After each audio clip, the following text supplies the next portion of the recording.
நான் என்ன சொல்றேன்னா, எந்த இடத்துலயுமே அண்ணன் சீமான் அவர்கள், நீங்க நல்லா அந்த அவரோட காணொலி அண்ணன் பேசியதை கேட்டீங்கன்னா தெரியும், எந்த இடத்துலயுமே இதுதான் போருக்கான ஒரு படம், மொழிப்போரை முக்கியமாக இந்த படம் எடுத்து சொல்கிறது, இதில் உள்ள கருத்துக்கள் எல்லாம் இந்த படத்தில் சொல்லக்கூடிய அத்தனையுமே சரி என்று எந்த இடத்துலயுமே அண்ணன் சொல்லல. நல்லா புரிஞ்சுக்குங்க.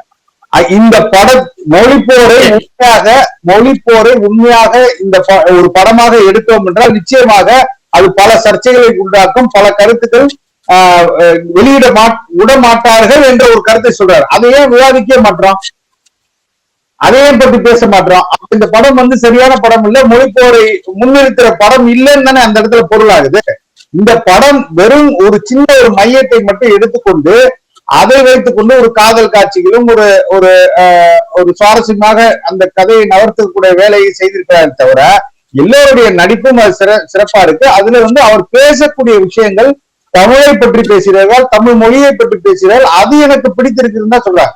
இந்த படத்தின் கருவை தான் நம்ம பார்க்கணுமே தவிர, இது ஒட்டுமொத்தமாக இவர்கள் பேசியது திராவிடம் மொழிப்போரை எடுத்துக்கொண்டு போனாங்க, ஆம் திராவிடர்கள் தான் இதையெல்லாம் செய்தார்கள் என்று எந்த இடத்துல அண்ணன் ரெப்ரசன்ட் பண்ணி பேசியிருக்காரு? இது சரி என்று சொல்லியிருக்காரு?